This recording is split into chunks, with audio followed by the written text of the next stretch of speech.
Why do people go to the beach and then spend all their time in the pool? God taught you in that was just to be patient and faithful, no matter how long it takes. A lot of families, couples go wrong is they kind of give up on growing together and they just think that they're going parallel. You can use it for the greater good of humanity, or you can use it for selfish, sinful reasons. Bricks can be used to build a solid foundation, solid structure, and success, and fruit can come from that. Or you can also take that brick and break a window. A giver is someone that is others focused, and a taker is someone who is just self-focused, focuses just on themselves and what can they get or take versus what can they give. I open up my book I'm reading this morning, and the whole chapter opens up about how Jesus was the ultimate giver. I'd rather stand with God and be judged by the world than to stand with the world and be judged by God. Well, welcome back to another episode of Crazy Unbelievable Faith. I am your co-host, Brian Owen, alongside my wife, Kersha. How are you? Good. How are you? Good. Good. So glad we're both good. It's been a crazy day. Been technology issues left and right. We got cameras adding. I don't know what's happening right now, but we'll see. If you're not an active follower, we'd love for you to subscribe and forward this along. If something is impactful to you, we'd love for you to share this with people. Growing our community, each video, each message, and each week, we've greatly appreciated the feedback from people. And so, if this impacts you, or if you know it would impact somebody, we would just greatly appreciate if you would share it and forward that along to them. So, and if you are looking for prayers, we would love to have you go to crazyunbelievablefaith.com and submit a prayer request, and we would love to be praying for you guys. Yeah, awesome. So that's why she's my sidekick. I know enough to be dangerous, and then she comes alongside and helps me with it. So today's topic, though, is it just actually came up this past weekend at church. And I thought it'd be an awesome topic to kind of talk through briefly today. But being a giver versus being a taker. And it was definitely very impactful for me over the weekend. But then I open up my book I'm reading this morning, and the whole chapter opens up about how Jesus was the ultimate giver. And I was just like, okay, God, I feel like that's a sign, like, let's roll this podcast out. So I want to kind of open that up to you before I kind of jump into the bullet points here. But I guess, like, a giver and a taker, from your perspective, what comes to mind to you around giver and taker? Well, a giver is someone that is others focused. And a taker is someone who is just self-focused, focuses just on themselves and what can they get or take versus what can they give. But there's multiple areas in which I feel like you can be a giver or a taker. And I think that there are seasons in which you have to be more of a taker and less of a giver, especially when your cup is empty. You really have to really work hard and focus on filling your cup up, and in those seasons you do have to be a little bit more of a taker. I remember when we had the twins, I was definitely in a taking season. I mean, we went from 3 kids to 5 kids. My capacity was max, and as I learned, my capacity grew, and as the boys grew, my capacity grew. But that was a season where I really leaned heavily on other parents to help with carpooling the girls back and forth to their events, doing all of that. What does it mean to you?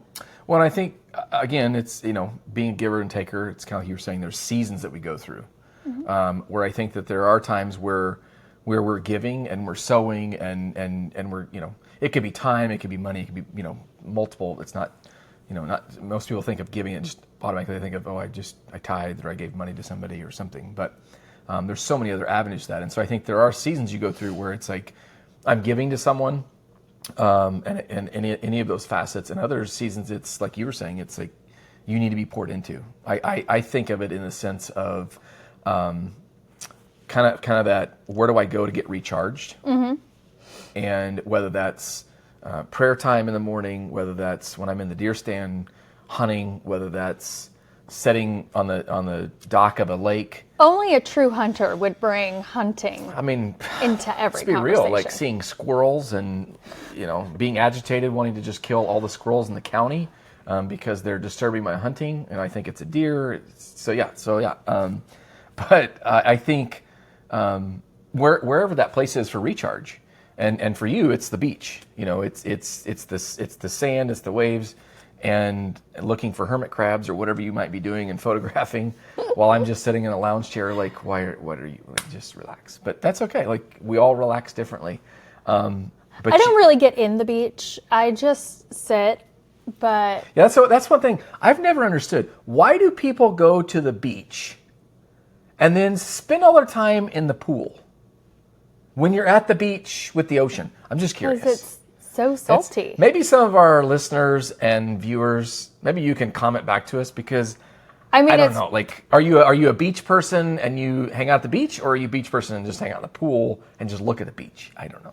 I like the sound. I'm the auditory beach goer. Okay. I like the sound. It just settles me in. So I'll reel us back here. Sorry, got distracted squirrel moment. Well, let's just talk about the last time I was in the beach. I got taken out by a wave. That's oh man, I wish I had that on camera. Gosh. America's Funniest Home Just, Videos. for those that are subscribers and followers, we do have snippets and bloopers.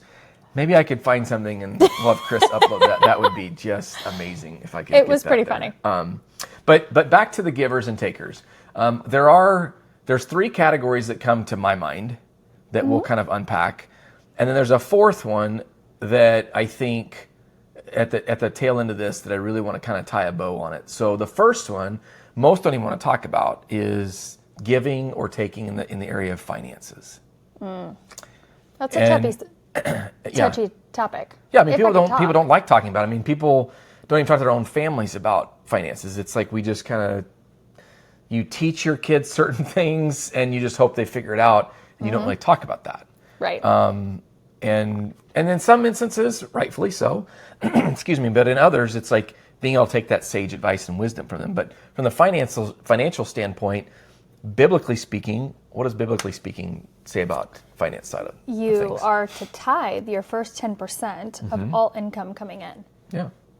The top 10. You give the top 10 because you can do more with 90% and God, plus God, than you can do with 100% on your own. And I think there was tendencies back to myself where kind of we've had other episodes where I've talked about one hand is closed, excuse me, one hand is closed and one hand is open. It's like, yeah, I'm trusting God, but are you really? And I think in the area of finances too, people are like, well, but I need to save that. And it's, if, for our viewers or listeners, like if you get a raise in your job, what do?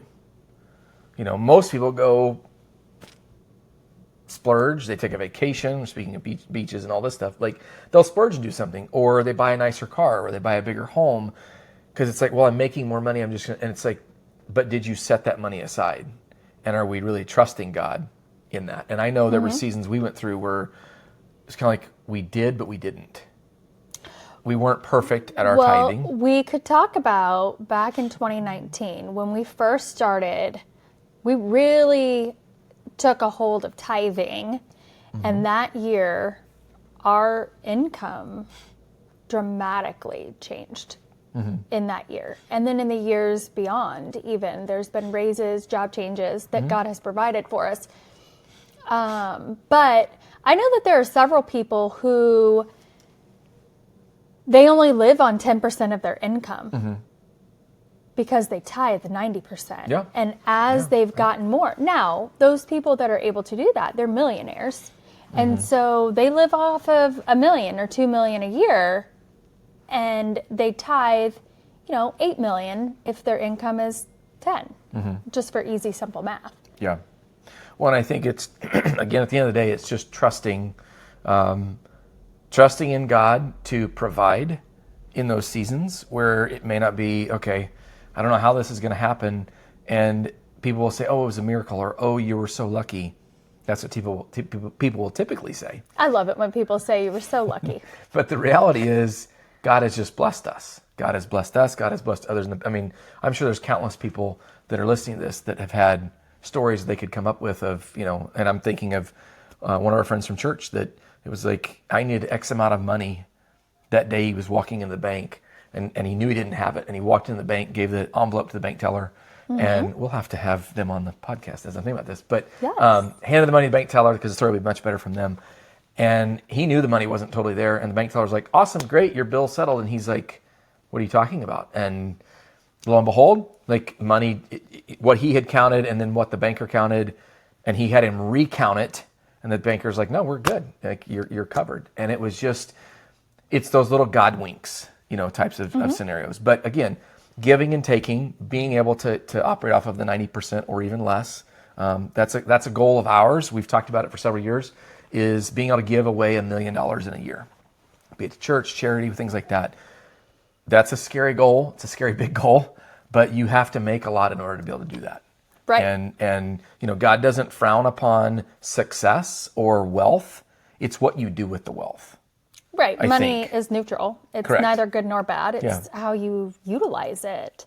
You can use it for the greater good of humanity, or you can use it for selfish, sinful reasons. Yeah, I think of it as like the brick to a building.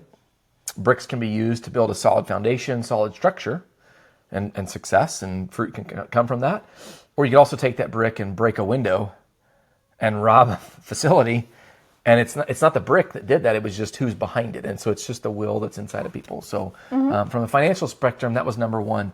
The second one was giver or taker in the sense. Well, before you move on, there was a season back in 2021, Brian and I were building a home, and it wasn't but 15 days before we closed on the home that he got a new job that secured all the financials in place. Yeah. That was a season where God was teaching us that he ultimately was in control. I remember you just yelling, have your God talk to my God. But We have the same God, by the way, just for reference. Yes. I cleared that up real Yeah. quick. I thought we Yeah. were praying to the same God and the only God, the Yeah. King of Kings. But he couldn't see it. And I couldn't see it either. I was just being faithful and honest and just trusting.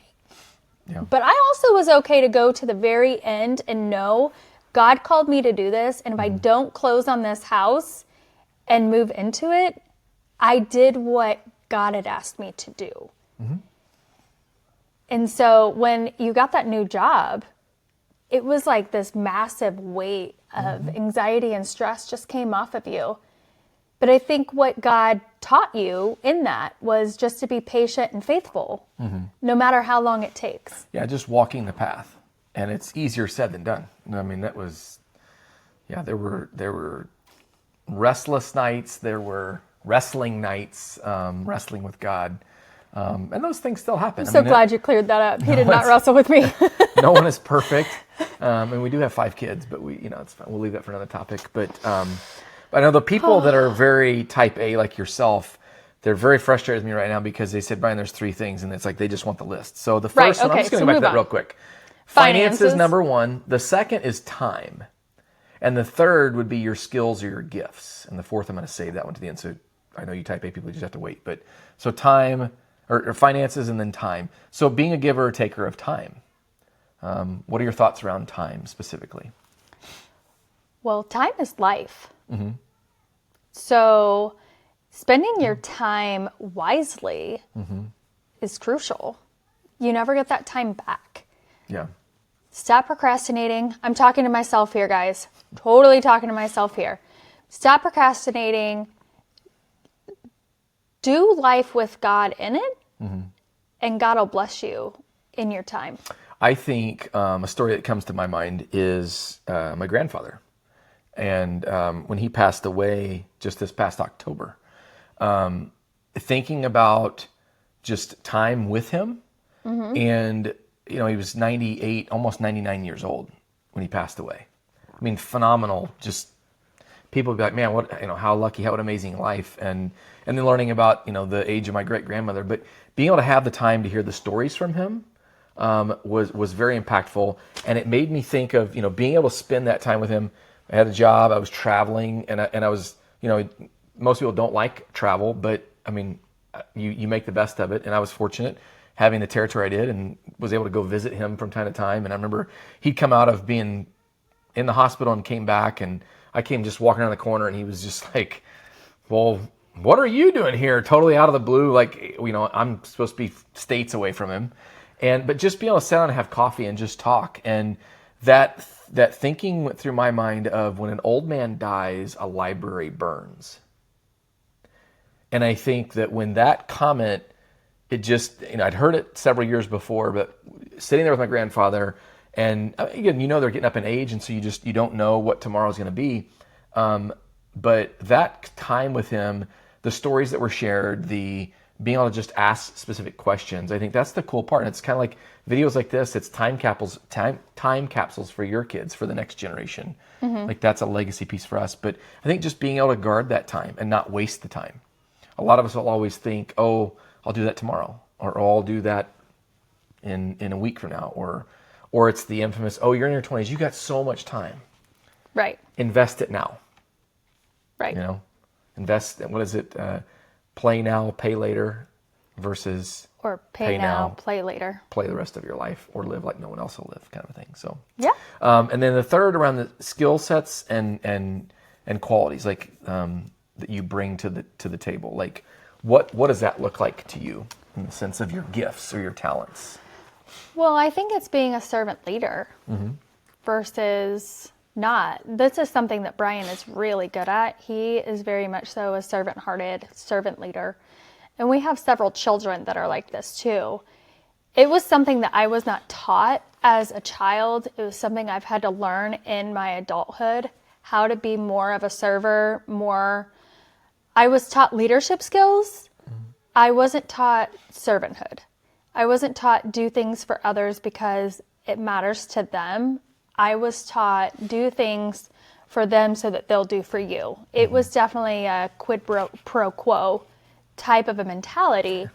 And as I've grown up and matured in my adulthood, I've learned that it's really important to give because out of love, not to give out of this selfish nature of, okay, I'll give, but then what am I getting? Yeah.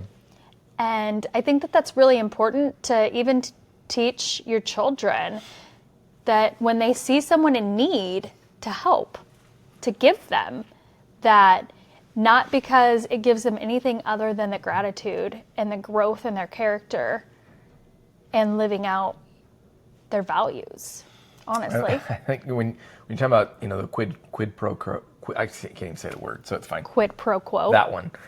I think about, I have family and friends and people that I know that it's like, oh, well, you went on a hunting trip, so now I get to go to the beach. Or it's a trade-off. And I saw some of that, and that was something that I never really, I just didn't see that growing up, personally, firsthand. That's because your mom is definitely a servant. Oh my gosh, my mom, yeah. And that was an example shared this weekend at church, was the speaker's wife, or one of our assistant pastor's wife. He was talking about her, and that Amazon's always coming to their house, or FedEx is coming to their house. And he's like, well, what is that? She's like, oh, well, so-and-so's got a birthday, or, my sister has this, or whatever. And it's like, but, you can look at it from, oh my gosh, Amazon knows us firsthand, in which they know our house too. But it's not just things for yourself. It's the ability to give those to other people, and being others focused with items. But again, that trade-off to it of not expecting that, just serving. And I think that is, and there can be good and bad, because you can overserve. Right. If that, absolutely. You can serve until you're empty. Yeah. And then you feel completely defeated, or depleted. You also then have to take a season of regrowing or refueling yourself. And when you get completely depleted in your growth or in your giving, you feel like nobody saw you. I remember there was a time where I was just like, I feel like I am the low man on the totem pole in the house.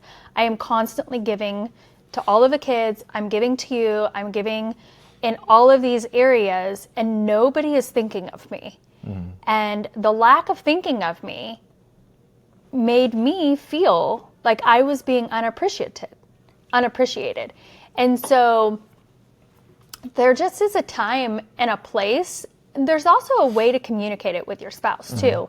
It wasn't I didn't need to get emotional and cry about it. I just needed to explain to you, this is everything that I'm doing behind the scenes, and I'm not getting anything. Like if I just want to sleep in for 30 extra minutes, I'm not even getting that.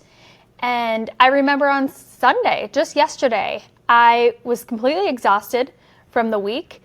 And I said, you go ahead and take the kids to church. I'm going to stay home and I'm going to recharge myself. Yeah. And it took me half the day to recharge. And that's okay. I'm not going to do that every weekend. I'm also not going to do that from a standpoint of once a month even. It's just listening to your body and knowing when to pull out versus when to press in on activities. I think that goes back to early on in our marriage too, thinking about, I was just very programmed. You were military programmed. I was like athletic programmed of like, we just got up and did our thing. And so I'd get up and go to the gym, and it was just when we had kids, I'm still in this mindset and this routine. Because nothing's changed. Nothing has changed for me. Of course, that's perspective. But but it was just, it took us having that conversation. Right. Of like, okay, don't just railroad me and shove me in a corner and just expect me to just kind of, follow along. And you're phenomenal at that, really. You have, you've been a great example for our family, for our kids, of that example of being submissive under the mission that we want.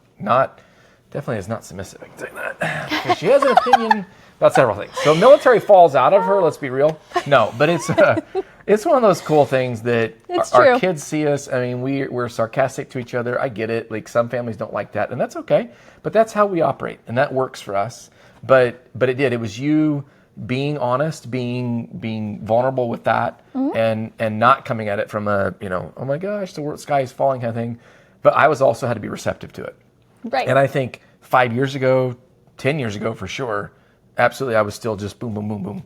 But 5 years ago and to today, I've really grown in a lot of those areas. And I apologize to you for some of those. Like, I'm just going to do this just because. And it's growing. I think we all grow and develop through those times. Well, and I think too, I had to learn to communicate it in a way in which you understood it without the emotion. Yeah.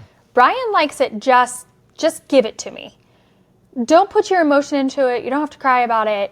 But there were times where I had tried. Yeah. And then I'm like, why do I have to cry about it before you stop and actually hear me? And I think that you have really grown in a lot of those areas, but I think I also had to grow in my communicative skills along the way. Yeah. And so we both were growing, but we were growing in different areas, but we were growing together rather than apart, which I think that's where a lot of couples go wrong, is they kind of give up on growing together and they just think that they're going parallel. Well, even parallel, you've got two different destinations. Yeah. So. And if you're not staying on the same track with it, you're going to wind up at two different destinations for sure. So my fourth and final point is thinking about how are you in your work life versus your home life. And this is just kind of something I'm going to leave the viewers with to kind of mull over a little bit, because we like to keep our episodes short. But thinking about yourself, for those that are watching or those that are listening to this, like, all of those, the time, the money, or the finances, the time, and your skill sets or gifts, are you a giver or a taker of those when you're at work? Do you look differently than you do at home, or vice versa? Because I think that's something really that could be a whole episode on its own, but like really unpacking that, because there are people that switch off, like they're a totally different person at work than they are at home. And I was very blessed through, as we started the podcast, one of my coworkers even reached out and she was just like, hey, I've seen your episode. It's really cool. And it's such a refreshing piece. Like, you're the same person at work as you are on this video. And it was like, she didn't realize how much of an impact that made on me. I mean, it was just, she just texted words to, it was just, but it was something she saw, but it's like, It was her honest opinion. yeah, but you are who, I'm the same person. And that's what I've always strived for sure. But so that's something I would leave you guys with is, are you the same person at home as you are at work or vice versa? And I would challenge you to be the same person. Yeah. If absolutely. you are a Christian at home and you're doing all of the Christian things and you go to work and you're cussing up a storm and talking negative about your spouse, yeah, those little seeds start to feed into your marriage, into all, it's a slow bleed. Mm-hmm. It starts bleeding into all the areas of your life. Mm-hmm. So I would challenge you to be the same person, be you. And being you is a beautiful thing. Mm-hmm. God made us all unique. So be you, be true to who you are, be true to who God made you to be, and be okay with that. Stop trying to impress the next person. Yeah. Because I'd rather stand, and I think a lot of viewers would agree with this, I'd rather stand with God and be judged by the world than to stand with the world and be judged by God. Yeah. Yeah. That's an impactful closing. So, with that, if you have not already clicked to subscribe or follow or become part of the Crazy Unbelievable Faith community, we hope that you do. If you found something that was of value or impact for you today, please share it. Please share it with somebody that you know, share it in the community. And if it was impactful to you, forward it to someone. Like that's how we get the community built, the awareness out there. So again, if it impacted you or added value to you, which we hope that it did today, we appreciate that. But we look forward to catching you guys on the next episode of Crazy Unbelievable Faith. Have a great rest of the week. Bye.